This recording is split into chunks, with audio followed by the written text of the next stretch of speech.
We're not going to interdict our way out of this problem. We are fueling the cartel's ability to run this trade. It's just a vicious cycle that continues. According to the Mexican government, that number, 2,000 guns, is how much the cartels smuggle in a single day. Have you ever wondered how the powerful Mexican drug cartels get their weapons?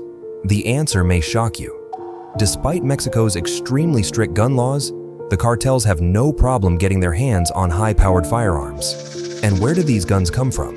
The United States. It's estimated that over 200,000 guns are illegally smuggled from the US into Mexico each year. These aren't just pistols and hunting rifles.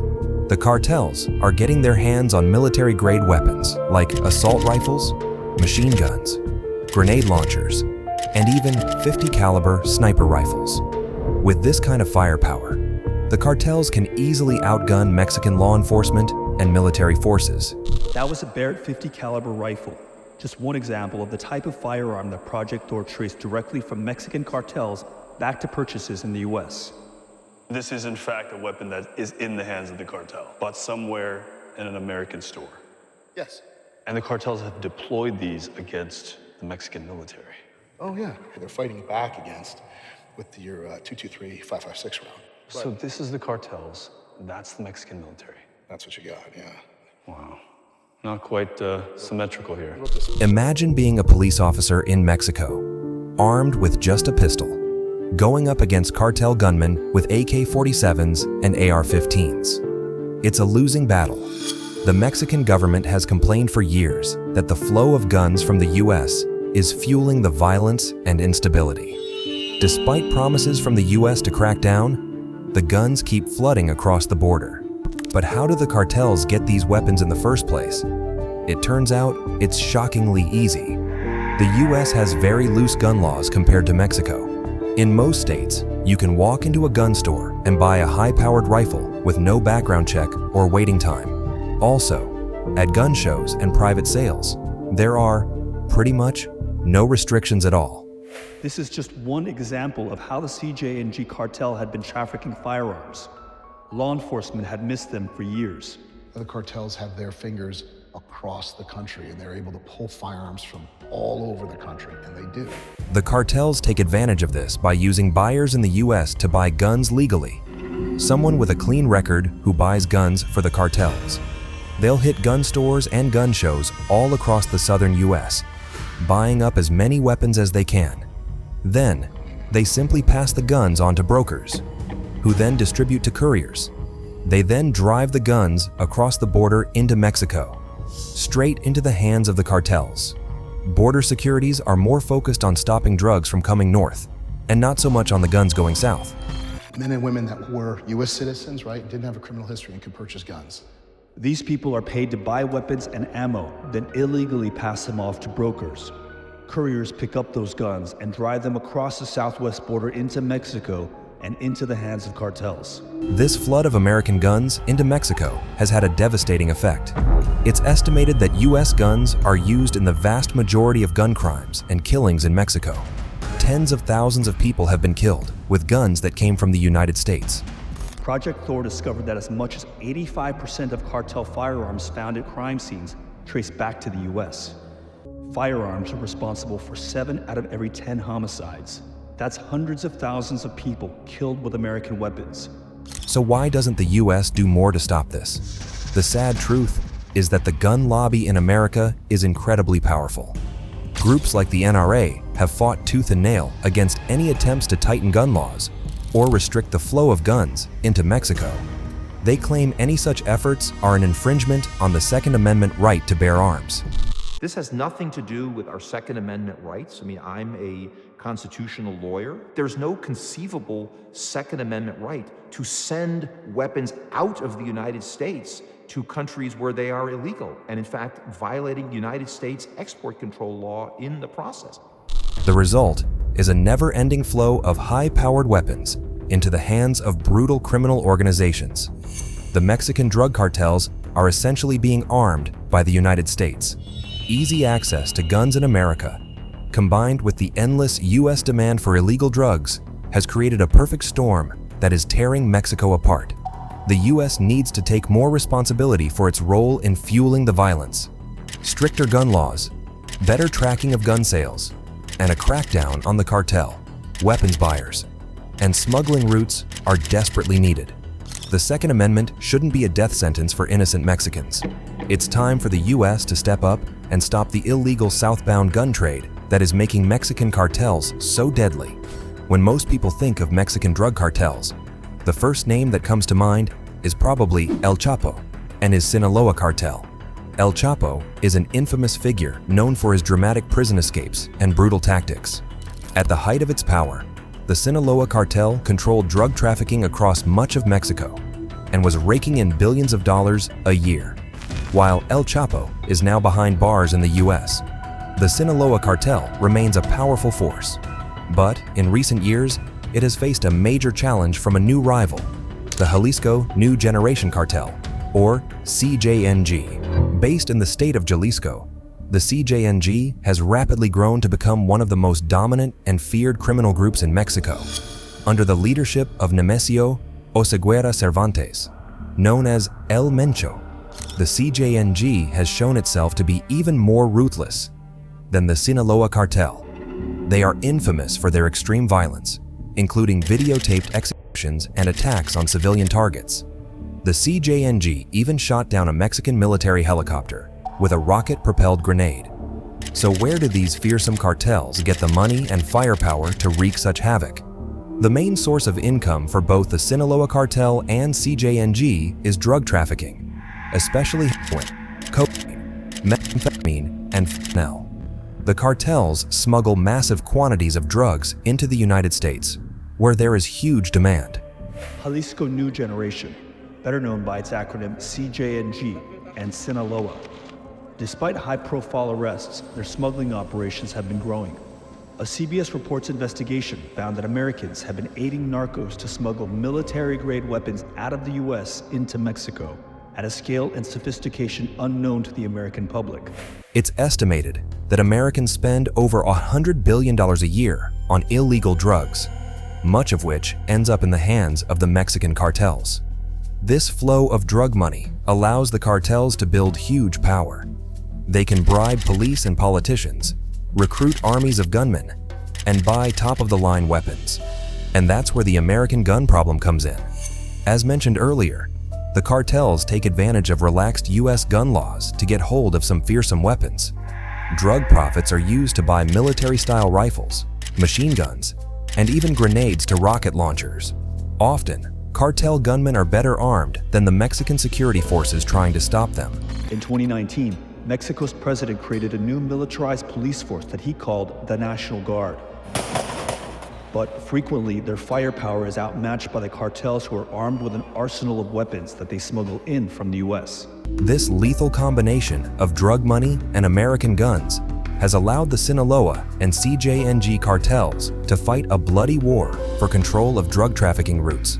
Cities like Tijuana and Juarez have become virtual war zones, with shootouts and shocking killings an everyday event. Innocent civilians are routinely caught in the crossfire. The violence has broken communities across Mexico and made the country one of the most dangerous places in the world. Entire towns have been essentially taken over by the cartels, who act as a state of their own, extorting businesses, controlling the local economy, and ruthlessly silencing any opposition. This has led to a wave of internal displacement, with hundreds of thousands of Mexicans fleeing their homes to escape the violence. They often end up in stretched, makeshift camps on the outskirts of cities, living in poverty and struggling to rebuild their shattered lives. The murder rate in Mexico has gone up six-fold, 600%. And it's not because of anything but really the cartels and their ability to access firearms. We're basically just turning a blind eye to that. You have people who are trying to flee the country because of insecurity and violence. 100%. If that was the murder rate in my country, I'd be trying to get the heck out as well with my family. The impact isn't just economic and physical, it's psychological too.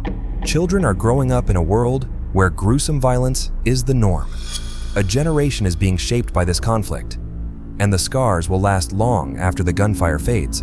And as long as Americans keep buying drugs, so that the guns keep flowing south, the carnage is likely to continue. The Sinaloa and CJNG cartels will keep battling to control the profitable drug trade, armed to the teeth with American guns. It's a vicious cycle that Mexico alone cannot break. Have you ever thought about how easy it is to move guns across the US-Mexico border? It's a lot simpler than you might think. With most of the focus on the drugs coming from south to north, the ease to simply drive north of the border to south of the border is made extremely simple. How much do you make when you do this? $5,000. $5,000 for one crossing. Muy fácil. Todo easy. Muy fácil de comprar. Very easy to get these arms in America. Are you a US citizen or a Mexican citizen? Both. This ease of access is a major upper hand to gun traffickers. They can simply drive guns across the border in cars and trucks, often with little fear of getting caught. Many smuggling routes have been used for decades to traffic drugs, people, and cash. And now, they are used for guns as well. One popular method is to break the guns down into parts and hide them in vehicles. For example, AR-15 rifles can be taken apart, and the parts are then hidden in door panels or gas tanks. The parts are then reassembled once they are across the border. This makes the guns much harder for border agents to detect. He's got this AR-15 that was hidden in this rear seat. He can hide guns in the door panels, in the tires. The smuggler said that he can hide upwards of 30+ guns at any given time in a small sedan like this. The problem is made worse by the fact that the US government doesn't track gun sales in a national database. Unlike a car, where the vehicle ID number allows it to be tracked from owner to owner, there's no easy way to trace a gun from the store to the street. Traffickers exploit this, moving guns to Mexico with little risk of them being tracked. There are also legal loopholes they can make the most of. For example, at gun shows, private sellers can sell guns with no background check or even any paperwork. Online sales have similar loopholes. This makes it incredibly easy for cartels to get their hands on firearms with no documentation. And it's not just a few guns here and there. The volume of firearms flowing south is staggering. Between 2007 and 2018, over 150,000 guns seized in Mexico were traced back to US gun shops and factories. This is likely only a small fraction of the total number of smuggled guns, as most are never recovered. According to the Mexican government, that number, 2,000 guns, is how much the cartels smuggle in a single day. This constant flow of guns has a destructive impact. Guns that were once on store shelves across the country end up in the hands of cartel assassins and street gangs. Weapons made and sold in the US, a country with a deep gun culture, are being turned on their neighbor to the south, fueling violence and bloodshed. The United States needs to do more to combat southbound gun smuggling, better tracking of gun sales, a crackdown on buyers, improved border security to detect gun shipments. Because right now, Mexico's gun problem is also America's problem. The ease that traffickers can move these large numbers of firearms into Mexico is turning the country into a war zone. When I was in Mexico, I would have meetings with the Mexican government about gun issues. And my staff would prepare for me a list of bullet points to raise at the meeting. I said, well, I want to see the bullet points prepared for the last ambassador and the ambassador before that. And guess what? They were the same bullet points. We've been talking about this for 10, 20 years. Nothing is changing, right? I don't think that's acceptable. In recent years, a new and terrifying threat has emerged from the mayhem of the Mexican drug trade: fentanyl. This synthetic opioid is 50 times more potent than heroin and 100 times stronger than morphine. Just a few grains of the powder can be fatal. Every shipment of fentanyl is a ticking time bomb. Every life lost to fentanyl is a tragedy. Fentanyl has poured fuel on the fire of America's already raging opioid problem. Drug overdoses are now the leading cause of accidental death in the US, and fentanyl is a major reason why. In 2021 alone, over 70,000 Americans died from fentanyl overdoses. The Mexican cartels, especially the CJNG, have eagerly cashed in on the fentanyl boom.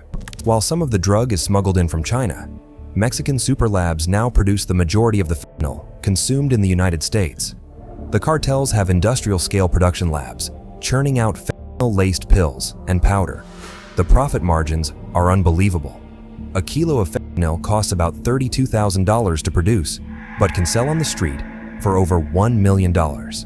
Compare that to cocaine, which sells for about $60,000 a kilo. For the cartels, fentanyl is like turning lead into gold. This flood of fentanyl has made the drug much more available and affordable on American streets. A single pill costs as little as $10.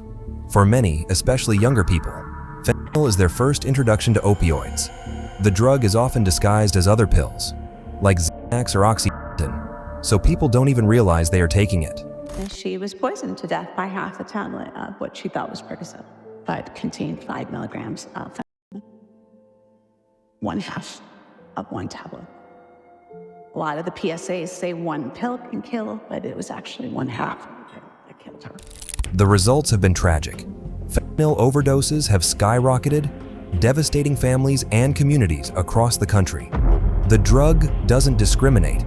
Its victims come from every walk of life, every age and race. Once someone is hooked on fentanyl, the grip of addiction is incredibly hard to break. In regions all across Mexico, narcos are still producing fentanyl and smuggling record shipments into the U.S. U.S. intelligence estimates that cartels are actually trafficking 4 times the amount law enforcement seizes at the border. And the impact goes beyond the innocent people suffering. The economic toll is staggering. With billions lost to healthcare costs and crime, families are torn apart, children left parentless. The social fabric of entire communities is crumbling under the weight of the crisis. The United States is in the midst of the worst drug problem in its history, and Mexican fentanyl is pouring gasoline on the fire. The same cartels that are shooting up Mexico with American guns are also poisoning American streets with this incredibly strong drug. It's a vicious cycle. American demand for opioids fills the cartel's pockets with cash. That cash is used to buy American guns, which are smuggled back to Mexico and used to protect drug shipments headed north. Those drugs kill tens of thousands of Americans, and the money from those sales buys more guns.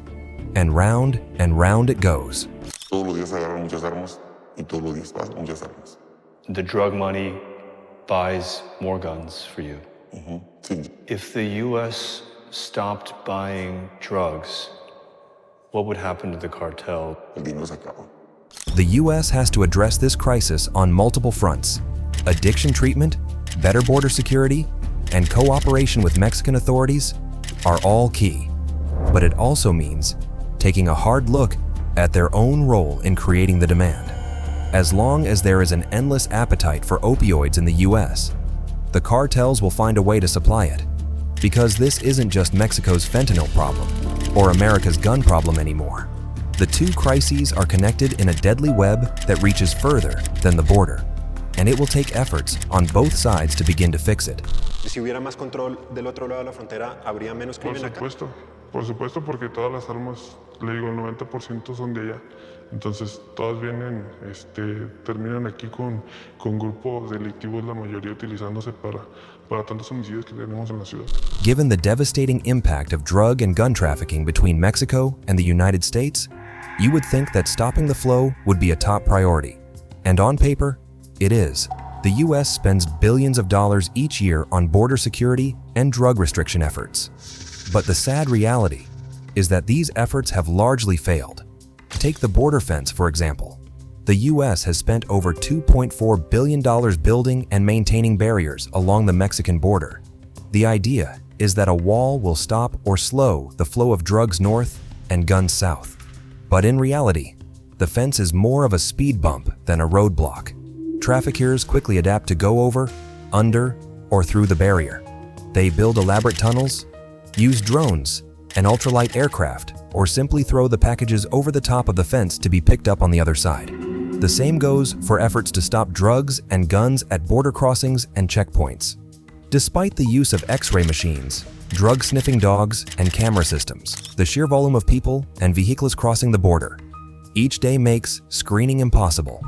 Traffickers are endlessly creative in finding ways to conceal their smuggled goods. They hide trucks and shipments of fruits and vegetables, in the gas tanks and tires of vehicles, even in the bodies of people and animals. Guns are broken down into parts and hidden in all types of electronics and household items. Border agents are often looking for needles in a haystack. Even when screenings do turn up drugs or guns, it's usually just a small amount compared to the large scale. Cartels account for seizures in their plans. They know that some shipments will get stopped, so they just send more. The profits are so high that even losing a ton of drugs or a truckload of guns doesn't make much of a dent. Americans tend to obsess over everything that crosses the border in one direction, from south to north. But the border's criminal economy wouldn't work without one key ingredient that goes the other way. Every year, hundreds of thousands of American guns are smuggled illegally into Mexico. The same situation plays out with efforts to crack down on the flow of drug money and guns heading south. Tighter regulations on U.S. banks have made it harder to launder drug profits, but money still flows to the cartels. As for guns, efforts to crack down on the buyers and shady gun dealers have been limited by the political clout of the gun lobby. The Bureau of Alcohol, Tobacco, Firearms, and Explosives, ATF, the main agency responsible for stopping gun trafficking, has been chronically underfunded and understaffed. They are outgunned, literally, by the volume of firearms heading to the cartels. So, for all the money and effort put into prohibiting, both drugs and guns continue to flow in huge numbers in both directions across the border. You could argue that they've been trying the same failed tactics for decades, with little to show for it. The government focused on gun seizures at the border, as well as diplomatic negotiations to train and equip Mexican law enforcement. To really address the gun and drug problem, the US and Mexico need to work together to tackle the root causes on both sides of the border. This isn't just about stopping the smuggling and law enforcement, important as those are. It's about dealing with the hidden issues that fuel the violence and addiction. In the United States, that means having an honest conversation about gun laws and gun culture. The Second Amendment protects the right to bear arms, but it doesn't have to allow a situation where anyone can buy a military-style rifle with no questions asked. Stricter background checks, limits on high-capacity magazines, and cracking down on the buyers could help keep guns out of the wrong hands while respecting the rights of law-abiding gun owners. On the Mexican side, strengthening institutions and the rule of law is crucial. The cartels thrive in a world where police are corrupt, judges are bought, and politicians are in the pocket of organized crime. Supporting Mexican efforts to boost its police, rebuild its courts, and root out corruption can help level the playing field. It's also important to recognize the role that America's drug demand plays in all of this. As long as there is a multi-billion-dollar market for illegal drugs in the US, there will be powerful criminal organizations in Mexico eager to supply it. This isn't to clear the cartels of responsibility for their evil acts, but we have to recognize America's role in creating the problem. It's time for leaders in both countries to rise to the challenge, to put aside the finger-pointing and work together on comprehensive solutions. Because this isn't Mexico's problem or America's problem, it's a shared problem. Mexico and the United States are deeply interconnected, with a complex web of economic, social, and cultural ties. What happens on one side of the border will impact the other. For too long, the flow of guns south and drugs north has fueled a crisis that has taken a shocking human toll. The gun violence that terrorizes Mexican communities is made possible by American firearms. The overdoses that are killing record numbers of Americans are largely driven by drugs supplied by Mexican cartels. Our country is being invaded. Maybe not by soldiers, maybe not by bombs, but it's being invaded by drugs. We are arming them while our citizens are dying. It's a vicious cycle, one that undermines security, stability, and the rule of law in both countries. Tackling it will require more than just stepping up restriction efforts or building higher border walls. It will take a major rethinking of the relationship and the shared responsibilities. So long as there is a demand for drugs, the cartels will supply, and in turn, the cartels will buy US guns to continue the inevitable circle of drugs, money, and violence that all intertwine with each other. Hey, Thanks for watching. Leave a comment, and before you leave, make sure you like, subscribe, and hit that bell button. See you next time.